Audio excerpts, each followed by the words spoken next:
Nesta edição do programa Argumento, você acompanha uma conversa com o senador Blairo Maggi. O nosso tema é o Congresso de Agronegócios realizados na Alemanha, onde o senador foi representando justamente o Senado Federal. Senador, muito obrigada pela sua presença aqui no nosso programa. Esse foi um evento promovido pela Bayer, como o senhor me explicava, né? E foi um encontro onde se teve a oportunidade de discutir perspectivas do agronegócio para as próximas 2, 4 décadas, não é isso? Perfeito. Muda muito? Como é que fica o Brasil? Nós podemos ficar otimistas? As notícias que o senhor traz são boas? Veja bem, acho que podemos ser otimistas sim, em relação a como a agricultura, como os governos, como a sociedade e como a humanidade vai alimentar seus bilhões de pessoas daqui 30 anos, 40 anos, 50 anos, né? E com todas essas mudanças climáticas que a gente tem visto, com todas as mudanças dentro de um quadro novo que se avizinha, né? E é importante, antes de falar um pouquinho do futuro, de falar um pouquinho do passado, né? Quando, uns 40 anos atrás, 50 anos atrás, quando houve a Revolução Verde, o Norman Bloom ganhou o Prêmio Nobel da Paz, inclusive por essa Revolução Verde proposta por ele e outros técnicos, que era simplesmente aumentar a produtividade através do conhecimento da ciência que a humanidade dispunha naquele tempo. E também fazer um breve histórico, dizer o seguinte, olha, quando nesse período de 50 anos atrás, falar assim, quando o mundo chegar aí com seus 8, 9 bilhões de pessoas, não vai ter comida para todo mundo.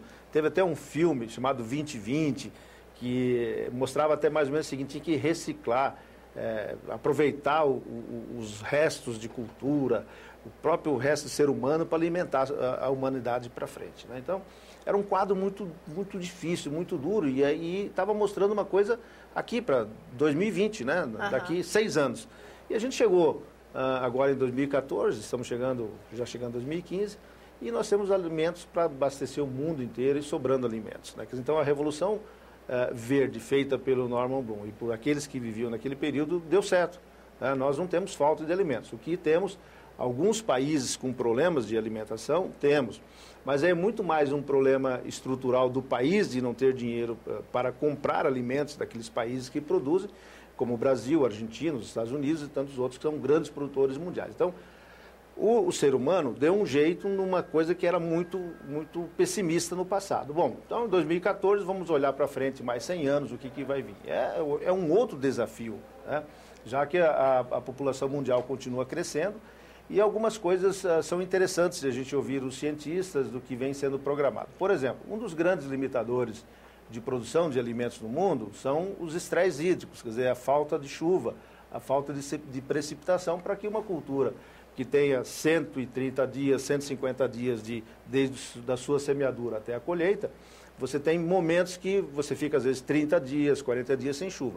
Bom, no tipo de cultura que nós temos hoje, ela morre e deixa de produzir praticamente tudo, só produz um pouco pela própria subsistência e perpetuação da própria espécie, né? Larga 2, 3 grãozinhos para no ano seguinte ter novo. Então, o que vem se estudando agora é colocar genes de plantas resistentes à seca em culturas anuais, notadamente como soja, como milho, algodão, feijão, arroz.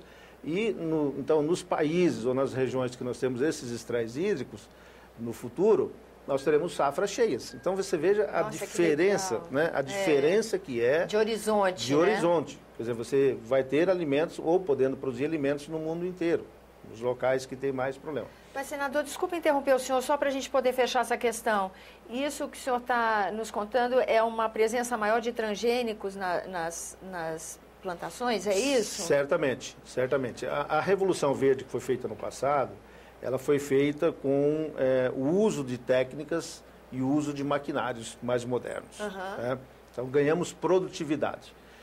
Esse salto que se avizinha agora e que será necessário dar, ele vai vir pela biotecnologia.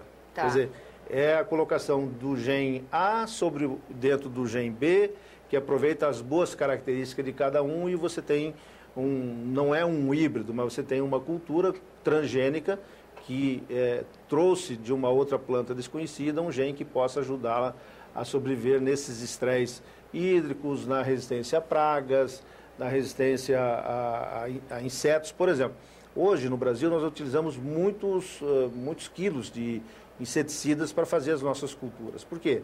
Porque o Brasil é um país tropical e, notadamente, em país tropical com clima quente, nós desenvolvemos as plantas muito rapidamente, mas também desenvolvemos as pragas muito rapidamente.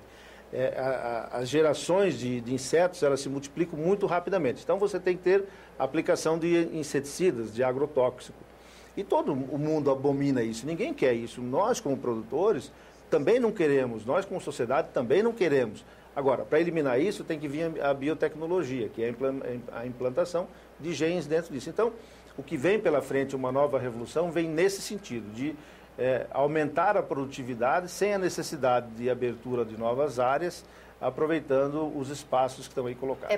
É focado em produtividade mesmo. Focado em produtividade e no conhecimento. Eu e todos esses 50 agricultores que lá estiveram, nós tivemos a oportunidade de visitar um galpão, chamamos de galpão, onde essa companhia, a Bayer, tem guardada 2 milhões e 500 mil produtos químicos, agentes, né, que estão lá guardados e que um misturado com o outro cria uma substância diferente que pode ajudar na questão da agricultura. Então, tudo é muito sofisticado, é um acervo fantástico, todo ele informatizado, ninguém põe a mão, os robôs andam pelos sistemas construídos e vão diretamente lá no ponto que o cientista quer.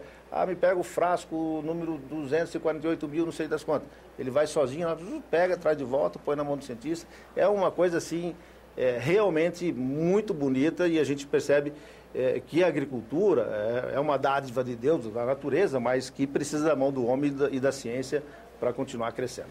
Senador, isso quer dizer que no Brasil, para entrar em um país produtor de alimentos como o Brasil que é uma referência no mundo, a perspectiva de adoção de tecnologias como essa implica numa melhora da educação no país também? A gente vai ter que se preparar para usufruir ou interagir com uma tecnologia desse nível de sofisticação? Ou o que chega para a gente já são os resultados desse estudo e pesquisa, é uma semente que já está pronta, que basta para plantio? Bom, como é que fica? Especificamente, as empresas, elas trabalham pelo lucro, né? E elas não vão ficar abrindo a sua forma como segredo de pesquisa. Caríssimo.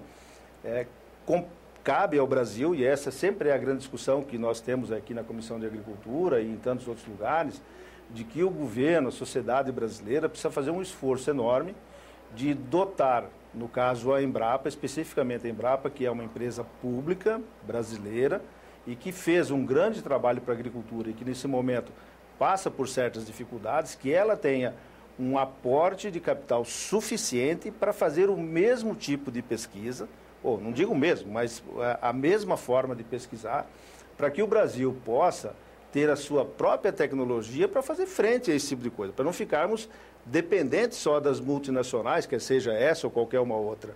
O mercado é livre, mas eu acho que o Brasil, né, no caso, precisa ter a sua empresa pública de pesquisa fazendo frente, e até para que nós não ficamos reféns de uma tecnologia que normalmente, via de regra, ela vem de fora, porque o conhecimento, né, que tem os cientistas e as possibilidades que eles têm de fazer os experimentos é muito maior que o nosso. É muito diferente do nosso. E nesse ponto de fortalecer a Embrapa, esse é o tipo de trabalho que uma casa como o Senado aí está mais próximo do que o Senado pode atuar num setor como esse? Pode. O Senado tem esse papel, mas o Senado, ele indica, ele pode sugerir, ele pode reclamar, ele pode bater na mesa que quer, mas quem define é o executivo. Mas política pública... É o executivo que faz, né? E a minha sugestão que eu dou sempre ao executivo, e aproveitando aqui novamente, é de que nós temos a obrigação, como um país agrícola que somos, potência agrícola que somos, logo após os Estados Unidos, e quem produz alimentos, produz combustível para a vida, produz paz para o mundo. O Brasil precisa ter o seu conhecimento também. Não que nós não vamos aproveitar do conhecimento do que vão trazer para fora, de fora para cá, mas nós precisamos ter o nosso e passado da hora de fazer isso já. Senador, muito obrigada pela sua presença aqui no nosso programa. A você que nos acompanha, obrigada pela atenção. Esse é o programa Argumento. Eu sou Tânia Horman e você pode trabalhar conosco enviando sugestões e críticas para o número de telefone e endereço eletrônico que estão disponíveis aí na sua tela. Até a próxima.